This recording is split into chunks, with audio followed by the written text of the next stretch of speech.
जय हिंद दोस्तों। आज 13 मई 2022 है।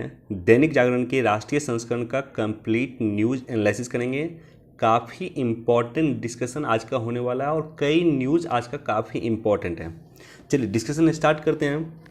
फर्स्ट पेज पे जो न्यूज़ है, फर्स्ट पेज पे ये न्यूज़ इम्पॉर्टेंट है और साथ ही साथ आप लोगों में जिन लोगों ने हमारे टेलीग्राम को नहीं ज्वाइन किया, जा करके ज्वाइन कर लीजिएगा। लिंक आपको डिस्क्रिप्शन में मिल जाएगा या टेलीग्राम चैनल पे जाएंगे, विजडम एजुकेशन सर्च करेंगे, हमारा चैनल आपको वहाँ मिल जाएगा।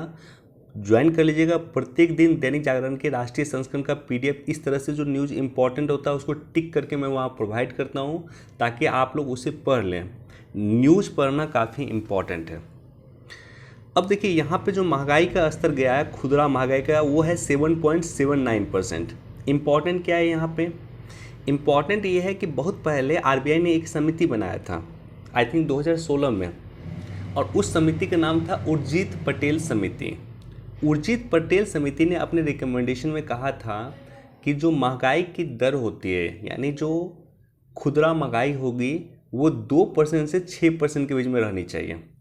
आदर्श रूप से ये 4% रह सकती है, लेकिन 4% से 2% कम और 4% से 2% अधिक के बीच में यह रह सकती है। तो ये रिकमेंडेशन दिया था उर्जित पटेल समिति ने। तो थोड़ा सा मैं डिटेल से चर्चा करूंगा आपके साथ। उपभोक्ता मूल्य सूचकांक, उपभोक्ता मूल्य सूचकांक यानी कंज्यूमर प्राइस इंडेक्स, इसे खुदरा महंगाई दर कहते हैं।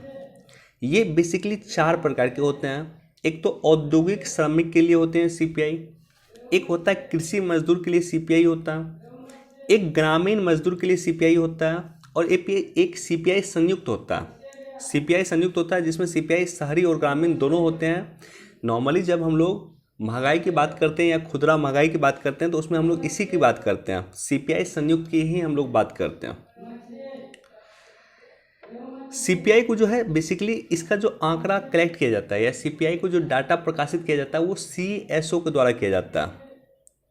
केंद्रीय सांख्यिकी संगठन के द्वारा सीपीआई का डाटा प्रकाशित किया जाता है। और उर्जित पटेल समिति ने अपनी रिकमेंडेशन में कहा था कि महंगाई दर जो है 2% से 6% के बीच में होना चाहिए। यानी 6% से अधिक महंगाई होगा तो भी अच्छा नहीं है और 2% से कम महंगाई होगा तो भी अच्छा नहीं है। दोनों ही कंडीशन अर्थव्यवस्था के लिए घातक सिद्ध हो सकता है। अब यहाँ पे देखिए, अब महंगाई हमारी कितनी हो गई है? 7.79%। ये 6% से अधिक हो गया है। यानी ये स्थिति हमारे देश के लिए घातक सिद्ध हो सकती है।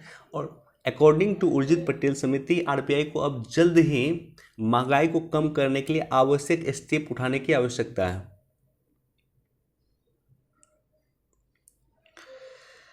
अब यहाँ पे जो दूसरा पार्ट है, ये जो न्यूज़ है, देखिए आज 2 संस्था फिर चर्चा में मैं देख रहा हूँ, एक तो सीबीआई और एक ईडी। तो ये दोनों ही संस्था लगातार चर्चा में थी। ईडी भी लगातार चर्चा में और सीबीआई भी लगातार चर्चा में। सीबीआई कभी न कहीं किसी न किसी को जो है गिरफ्तार करती रहती है। तो सीबीआई के बारे में आपको बेसिक जानकारी जरूर होना चाहिए। सीबीआई यानी central bureau investigation, central bureau investigation, केंद्रीय अन्वेषण ब्यूरो। यह भारत सरकार के कार्मिक, पेंशन और शिकायत, लोक शिकायत मंत्रालय के अधीन काम करता है। ये मिनिस्ट्री ऑफ होम अफेयर के तहत काम नहीं करता है, गृह मंत्रालय के तहत काम नहीं करता है। कार्मिक और पेंशन और लोक शिकायत मंत्रालय के अधीन काम करता है। ये बेसिक पॉइंट है, ये याद रखिएगा। CBI is neither constitutional nor statutory body, ना तो संवैधानिक संस्था है और ना ही सांविधिक संस्था। संवैधानिक संस्था वैसी संस्था को कहा जाता है जिसका निर्माण संसद के संविधान के किसी प्रोविजन के द्वारा किया गया है या संविधान के किसी अनुच्छेद के तहत किया गया है। मसलन निर्वाचन आयोग एक संवैधानिक संस्था है। इसी तरह से आप देखेंगे वित्त आयोग भी देश में एक संवैधानिक संस्था है। इसी तरह से राष्ट्रीय पिछड़ा वर्ग आयोग भी संवैधानिक संस्था है। अनुसूचित जनजाति आयोग भी संवैधानिक संस्था है। अनुसूचित जाति आयोग भी एक संवैधानिक संस्था है। इसी तरह से जीएसटी काउंसिल भी एक संवैधानिक संस्था है। और स्टैट्यूटरी बॉडी कौन है? वैसी संस्था जिसका निर्माण संसद के किसी एक्ट के माध्यम से किया गया है उसे स्टैट्यूटरी बॉडी या सांविधिक संगठन भी कहते हैं। जैसे नेशनल ग्रीन ट्रिब्यूनल एक सांविधिक संगठन है। इसी तरह से central pollution control board CPCB एक सांविधिक संगठन है। इसी तरह से आप देखेंगे कई सारे देश में सांविधिक संगठन काम करते हैं, जैसे सूचना आयोग, ये भी एक सांविधिक संगठन है। तो सीबीआई जो है ना तो संवैधानिक संगठन है ना सांविधिक संगठन है। इसका सिंपल मतलब ये हुआ कि सीबीआई को ना तो संविधान के किसी प्रोविजन के द्वारा निर्माण किया गया और ना ही संसद के किसी एक्ट के माध्यम से निर्माण किया गया। तो सवाल ये उत्पन्न होता है कि सीबीआई फिर छापा कैसे मारती है, सीबीआई एक्शन कैसे लेती है। तो सीबीआई को basically Delhi special establishment act 1946 के माध्यम से पावर प्राप्त है। दिल्ली स्पेशल एस्टेब्लिशमेंट एक्ट 1946 के माध्यम से सीबीआई को पावर प्राप्त है। वर्ष 1963 में भारत सरकार द्वारा सीबीआई का गठन भारत में रक्षा से संबंधित गंभीर अपराध, उच्च पदों पर भ्रष्टाचार, गंभीर धोखाधड़ी, ठगी, गबन और सामाजिक अपराध के अन्वेषण हेतु किया गया था। सीबीआई बेसिकली इंटरपोल के एक सहयोगी के रूप में काम करती है। अब देखिए ये सब बेसिक पॉइंट है, लेकिन जब आप इसके डिटेल में और जाएंगे सीबीआई के डिटेल में, तो यूपीएससी 2021 का क्वेश्चन देखिएगा। यूपीएससी 2021 के क्वेश्चन में सीबीआई से रिलेटेड एक प्रश्न पूछा गया था मेंस में।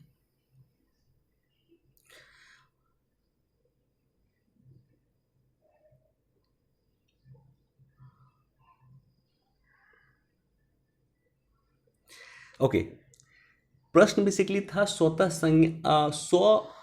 एक सेकंड में भूल रहा हूं। ओके, प्रश्न जो था बेसिकली, आप लोग देखिएगा प्रश्न जाकर के, प्रश्न बेसिकली था यूपीएससी मेंस 2021 की मैं बात कर रहा हूँ। उसमें प्रश्न बेसिकली था सीबीआई के जनरल कंसेंट के बारे में। जनरल कंसेंट को हिंदी में कहते हैं सामान्य सहमति।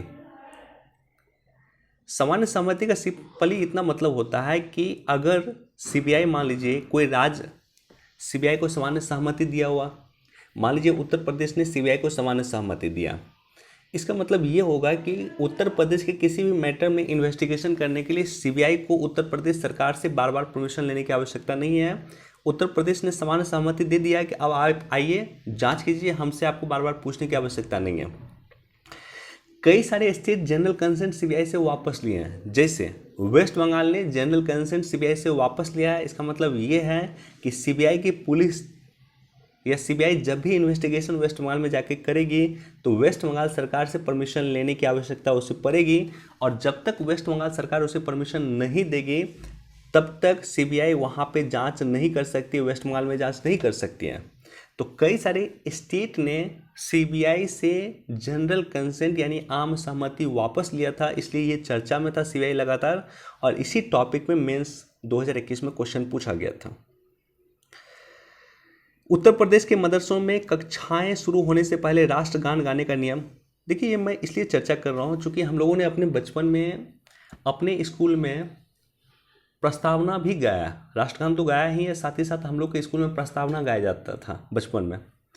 तो इसलिए ये ज़रूरी है कि प्रस्तावना हो या राष्ट्रगान हो, ये गाया जाना चाहिए स्कूल में। मुझे लगता है कि गाया जाना चाहिए ताकि लोगों का नैतिक विकास भी हो सके, लोगों का मानवीय विकास भी हो सके, दोनों ही आवश्यकता है। प्रस्तावना को अगर आप ढंग से पढ़िएगा तो उसमें कई सारी चीज़ों की चर्चा किया गया है जो हमारे नैतिक विकास के लिए भी आवश्यक है।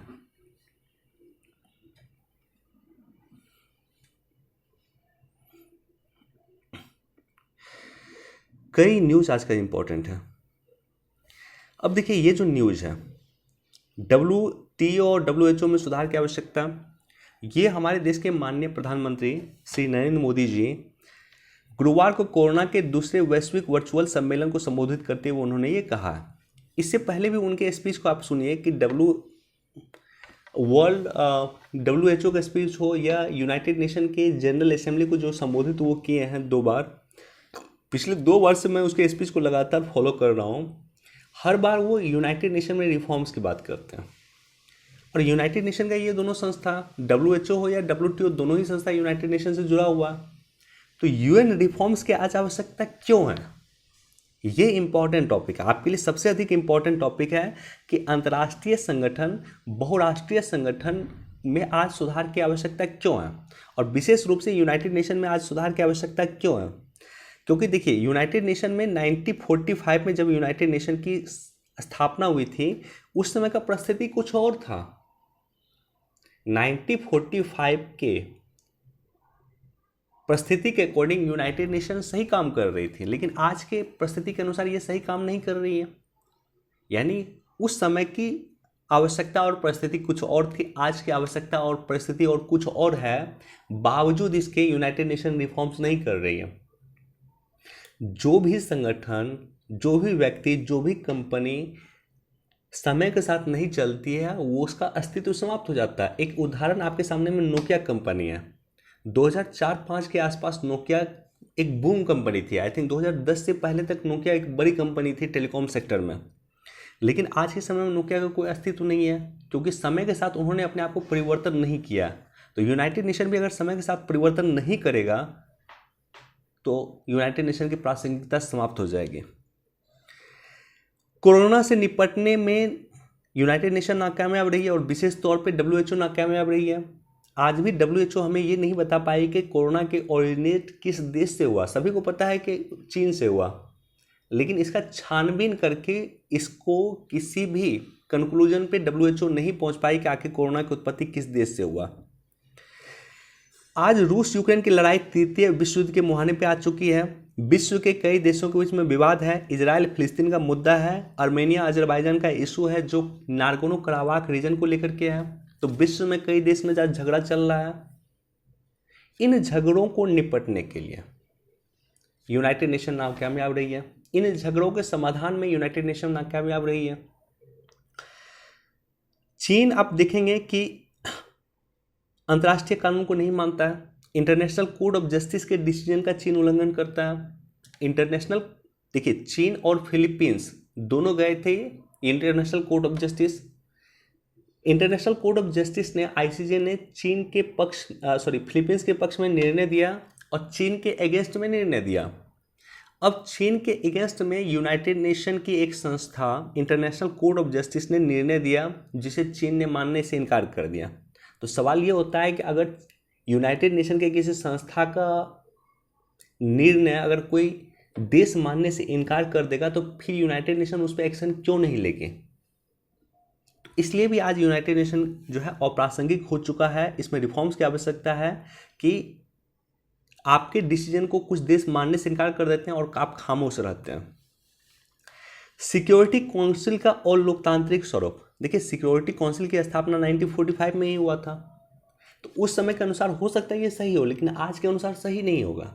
उस समय में भारत आज़ाद हुआ भी नहीं था और भारत आज़ाद है, राइट। तो आज भारत आज़ाद है। आज भारत विश्व की सबसे पावरफुल शक्ति में से एक है। विश्व का सबसे बड़ा लोकतांत्रिक देश भारत है और विश्व के सबसे बड़े लोकतांत्रिक देश को सिक्योरिटी काउंसिल से बाहर रखा जाना निश्चित तौर पे एक खतरनाक स्थिति है यूनाइटेड नेशन के लिए और इसमें रिफॉर्म्स की आवश्यकता है।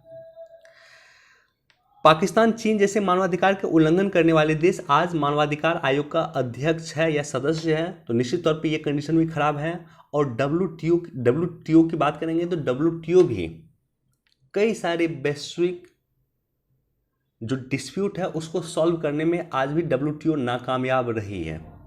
तो इसलिए अंतर्राष्ट्रीय संगठन में रिफॉर्म्स की आवश्यकता होनी चाहिए। कई सारे पॉइंट है जो डब्ल्यूएचओ में रिफॉर्म्स की बात करता है, डब्ल्यूटीओ में रिफॉर्म्स की बात करता है, यूनाइटेड नेशन में रिफॉर्म्स की बात करता है।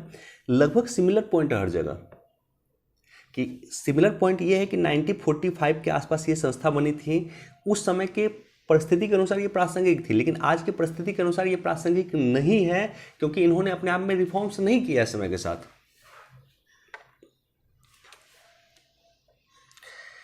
राजीव कुमार होंगे देश के नए मुख्य चुनाव आयुक्त। ये जो शख्स आपको दिख रहे हैं ये राजीव कुमार है। ये हमारे देश के नए चीफ इलेक्शन कमीशन होंगे। कब से? तो 15 मई से। आज 13 तारीख है, 15 मई से ही ये देश के नए चीफ इलेक्शन कमीशन होंगे। अब भारतीय संविधान के भाग 15 अनुच्छेद 324 से लेकर के 29 तक चुनाव के संबंधित प्रावधान है और स्पेशली आर्टिकल 324 में जो है निर्वाचन आयोग के गठन का प्रोविजन है। चुनाव आयोग की स्थापना 25 जनवरी 1950 को हुई था। 25 जनवरी 1950 को चुनाव आयोग की स्थापना हुई थी और इसलिए 25 जनवरी को राष्ट्रीय मतदाता दिवस के रूप में मनाया जाता है। जब चुनाव आयोग की स्थापना 1950 में हुई थी उस समय में चुनाव आयोग एक सदस्यीय संस्था थी, यानी चुनाव आयोग में सिर्फ एक सदस्य होते थे। 1989 में 16 अक्टूबर 1989 को इसको 3 सदस्यीय संस्था बना दिया गया। यानी चुनाव आयोग में अब 3 सदस्य होते हैं। 3 सदस्य में जो है एक सदस्य इसके अध्यक्ष होते हैं और 2 सदस्य इसके जो है सदस्य होते हैं। तो चुनाव आयोग वर्तमान में 3 सदस्यीय संस्था थी है। पहले ये जब चुनाव आयोग शुरू हुआ था 1950 में, तब 1 सदस्यीय संस्था थी। अभी 3 सदस्यीय संस्था है जिसमें एक अध्यक्ष होते हैं और 2 सदस्य होते हैं। इनका कार्यकाल 6 वर्ष का होता है या 65 वर्ष की आयु तक की अपने पद पे बने रह सकते हैं, जो भी पहले हो। अब इम्पॉर्टेंट ये है, सबसे इम्पॉर्टेंट पॉइंट, कि चुनाव आयोग के जो अध्यक्ष होते हैं यानी चीफ इलेक्शन कमीशन जो होंगे, उनको उसी प्रक्रिया के द्वारा हटाया जा सकता है जिस प्रक्रिया के द्वारा उच्चतम न्यायालय के न्यायाधीश को हटाया जा सकता है। उच्चतम न्यायालय के न्यायाधीश को हटाने की प्रक्रिया आप सभी को ज्ञात है। तो ये काफ़ी टफ प्रोसेस होता है। लोकसभा या राज्यसभा में लाया जाता है, प्रस्ताव लाया जाता है, उसको पास करवाया जाता है, उसके बाद बहुत लंबी प्रक्रिया है। तो कहने का मतलब ये हुआ कि चीफ इलेक्शन कमीशन को उसी प्रक्रिया से हटाया जा सकता है जिस तरह से सर्वोच्च न्यायालय के किसी न्यायाधीश को हटाया जा सकता है। लेकिन ये जो 2 अन्य निर्वाचन आयुक्त होते हैं, 2 अन्य सदस्य होते हैं, इनको हटाने का सिंपल प्रोसेस है। इनको हटाने का सिंपल प्रोसेस ये है कि चीफ इलेक्शन कमीशन राष्ट्रपति को रिकमेंड करके अन्य 2 चुनाव आयुक्त को हटा सकता है पद से, राइट। तो एक सिंपल प्रोसेस है इनका।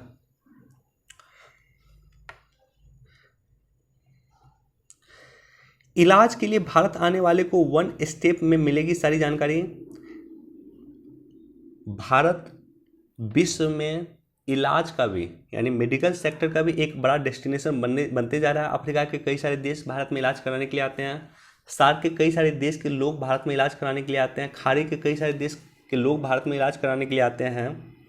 तो यहाँ पे इलाज कराने के लिए 1 स्टेप पोर्टल खोला जाएगा जिसके माध्यम से सारी जानकारी दिया जाएगा ताकि विदेश के लोग भारत में आकर के अपना इलाज करवा सकें।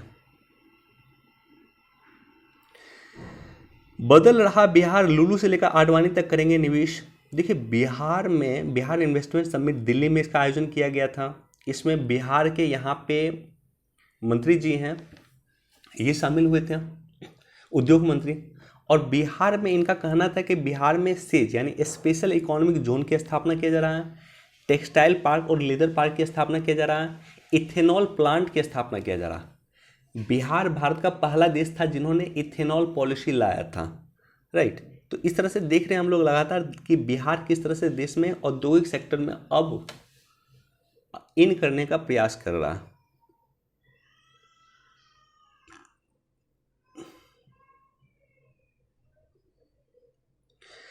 सुखोई 30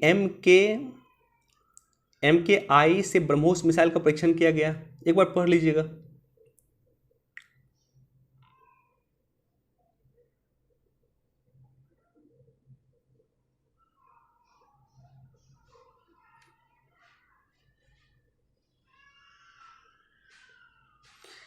देखिए, यहाँ पे अगेन ईडी के बारे में चर्चा है। तो ईडी के बारे में बेसिक 2 पॉइंट याद रखिएगा। एक तो ईडी के बारे में ये याद रखिएगा, इसकी स्थापना 1956 में हुआ था और 1956 में फेरा एक्ट के द्वारा इसकी स्थापना हुआ था। FERA यानी foreign exchange regulation act. ED enforcement directorate एक सांविधिक निकाय हो गया चूंकि इसकी स्थापना फेरा एक्ट के द्वारा हुआ था। अब देखिए, 2 इंपॉर्टेंट पॉइंट याद रखिएगा कि ईडी के तहत ईडी 2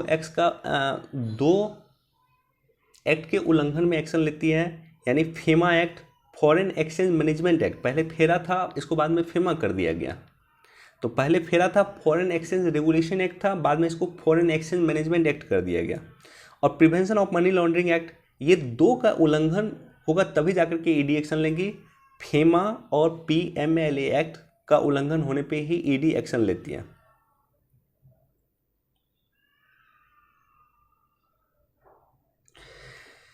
परिसीमन आयोग के बारे में बेसिक इन्फॉर्मेशन जरूर आपके पास होना चाहिए। यहाँ पे इसको बेसिकली पढ़ लीजिएगा आप लोग। देखिए, इशू क्या है? इशू ये है कि जब भी परिसीमन होता है, हम लोग जो है पाक ऑक्यूपाइड कश्मीर के लिए भी कुछ सीट हम लोग वहाँ पे उसके लिए भी रखते हैं। इस बार क्या हुआ कि जम्मू कश्मीर और लद्दाख दोनों को अलग कर दिया गया। तो पाक ऑक्यूपाइड का कश्मीर का मैक्सिमम हिस्सा जो है वो लद्दाख का पार्ट है और लद्दाख यूनियन टेरिटरी है विदाउट विधानसभा। तो लद्दाख में कोई विधानसभा नहीं है, विधानसभा सिर्फ है जम्मू एंड कश्मीर में। तो उसके लिए परिसीमन यहाँ पे किया गया है परिसीमन आयोग के द्वारा, और डिसाइड किया गया है कि कितना सीट कहाँ पे होगा। ये पूरा डाटा इसमें दिया हुआ है, इसको एक बार आप लोग पढ़ लीजिएगा। बेसिक इन्फॉर्मेशन ये है कि परिसीमन आयोग जो है की स्थापना जम्मू कश्मीर पुनर्गठन अधिनियम 2019 के तहत किया गया था। बेसिकली यहाँ पे जम्मू कश्मीर में चुनाव करवाना है, जम्मू कश्मीर में ऑलरेडी विधानसभा है, वहाँ पे चुनाव करवाना है, इसलिए परिसीमन का गठन किया गया है। परिसीमन आयोग को सीमा आयोग यानी बाउंड्री आयोग के नाम से भी जाना जाता है, और भारत के संविधान 82 में प्रोविजन है कि संसद के द्वारा परिसीमन आयोग को लागू किया जाएगा। सबसे इंपॉर्टेंट देखिए यहाँ पे क्या है, मैं डिटेल से डिस्कस नहीं कर रहा हूँ। केंद्र सरकार में 4 बार अभी तक परिसीमन आयोग का गठन किया गया। 1952 में किया गया, 63 में किया गया, 73 में किया गया और 2002 में किया गया। तो 4 बार केंद्र सरकार ने परिसीमन आयोग का गठन किया है, यानी लोकसभा के सीटों को आवंटित करने के लिए या उनके एडजस्ट करने के लिए ये 4 बार 1952, 63, 73 और 2002 में परिसीमन आयोग का गठन किया गया। सबसे इम्पॉर्टेंट बात क्या है कि परिसीमन आयोग जो भी डिसीजन लेती है उसके डिसीजन को किसी भी न्यायालय में कोई भी चुनौती नहीं दिया जा सकता। यानी अभी जो परिसीमन आयोग ने, जो जम्मू कश्मीर के लिए परिसीमन आयोग ने बना है, वहाँ में उन्होंने जो भी डिसीजन लिया है सीटों को लेकर के या सीट के क्षेत्र को लेकर के कि ये विधानसभा का क्षेत्र ये होना चाहिए, इसको लेकर के जो भी निर्णय लेती है उसे किसी भी न्यायालय में कोई भी चुनौती नहीं दिया जा सकता। आर्थिक विकास की राह पे निरंतर अग्रसर भारत, देखिए ये इंपॉर्टेंट एडिटोरियल, लेकिन पॉइंट इसमें बहुत ज़्यादा नहीं दिया हुआ। भारत विकास कर रहा है, उसका एक मापदंड तो ये हो गया कि जीएसटी में अगर आप देखेंगे 1.67 लाख करोड़ रुपए जीएसटी अप्रैल 2022 में प्राप्त किया है। अभी तक मैक्सिमम जीएसटी जो हम लोग देखते थे वो देखते थे 1,40,000 करोड़, 1,42,000 करोड़ के आसपास था, लेकिन सीधे 1.67 लाख करोड़ रुपए जीएसटी प्राप्त किया है अप्रैल 2022 में। तो ये एक अच्छा इंडिकेटर है। साथ ही साथ यहाँ पे कुछ पॉइंट दिया हुआ है कि किस तरह से आर्थिक विकास कर रहा है। जैसे अमेरिका का सिलिकॉन वैली है, वहाँ पे 14% जो कंपनी स्थापित होती है वो भारतीयों के द्वारा किया जाता है। तो यहाँ पे कुछ पॉइंट दिया हुआ, लेकिन विशेष पॉइंट यहाँ पे चर्चा नहीं किया है, लेकिन एक बार आप लोग पढ़ लीजिएगा। गेहूं के निर्यात बाजार तलाश करने में भारतीय दल, देखिए भारत ने एक टारगेट लिया है कि 2022-23 में, यानी जो करेंट वर्तमान ईयर है उसमें 1 करोड़ टन गेहूं निर्यात भारत करेंगे। और पहली बार हम लोग देख रहे हैं कि यूरोपीय यूनियन के देश भी भारत से गेहूं की मांग कर रहा है। टर्की, कल तो मैं देखा था कि तुर्की भी गेहूं की मांग भारत से कर रहा है। शायद पहली बार तुर्की गेहूं की मांग भारत से कर रहा है, और आई थिंक 50,000 टन शायद ऑर्डर किया है तुर्की ने भारत से गेहूं का। तो भारत विश्व को गेहूं का निर्यात वर्तमान में कर रहा है। और ये परिस्थिति उत्पन्न क्यों हुई? क्योंकि विश्व के 2 बड़े गेहूं के जो उत्पादक देश हैं, रूस और यूक्रेन, वो वार में लगे हुए हैं। ऐसे कंडीशन में भारत को मौका मिल रहा है कि इन दोनों की भरपाई, रूस और यूक्रेन दोनों की भरपाई भारत कर सके गेहूं के सेक्टर में। देखिए रूस यूक्रेन जो वार चल रहा है इसके कई सारे नेगेटिव पॉइंट हैं, लेकिन इसके पॉजिटिव पॉइंट को भी याद रखिएगा कि रूस यूक्रेन के वार के कारण भारत का गेहूं का निर्यात काफी बढ़ रहा है।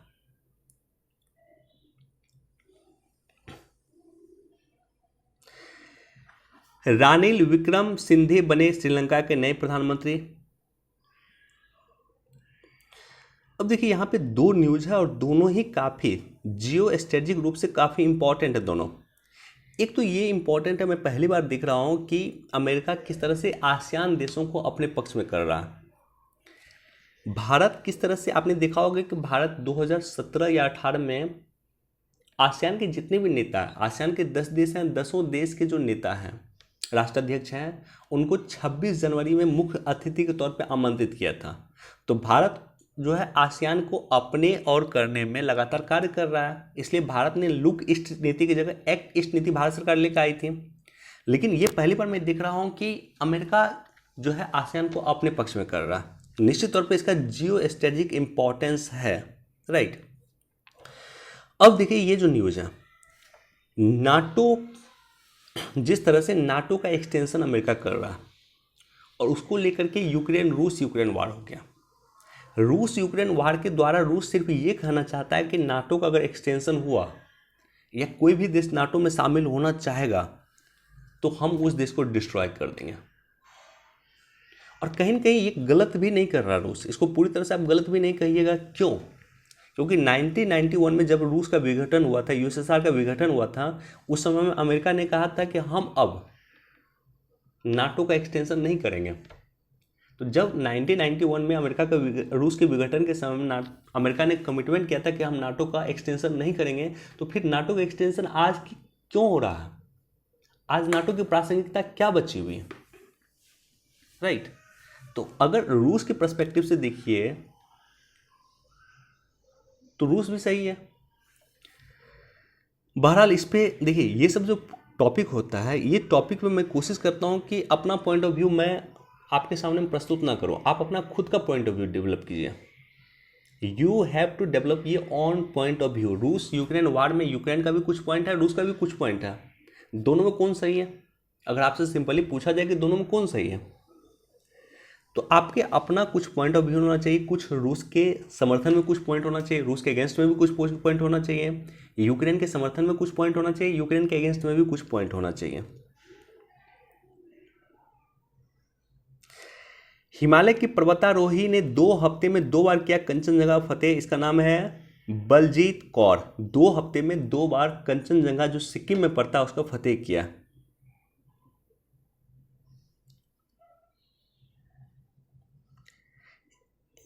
एक इंपॉर्टेंट न्यूज मुझे और डिस्कस करना था आपके साथ। यस, थॉमस कप जो बैडमिंटन से संबंधित है, 43 वर्ष के बाद भारत ने थॉमस कप जीता है, या थॉमस कप भारत ने जीता है 43 ईयर के बाद। 1979 में हमने जीता था थॉमस कप, और अब हमने जीता है। ये भारतीय पुरुष बैडमिंटन टीम ने थॉमस कप 43 वर्ष के बाद जीता है। वनडे एग्जाम में तो निश्चित क्वेश्चन पूछा जा सकता है, स्टेट पीसीएस वगैरह में पक्का प्रीलिम्स में क्वेश्चन पूछा जा सकता है। चलिए, वीडियो देखने के लिए धन्यवाद। Thank you so much.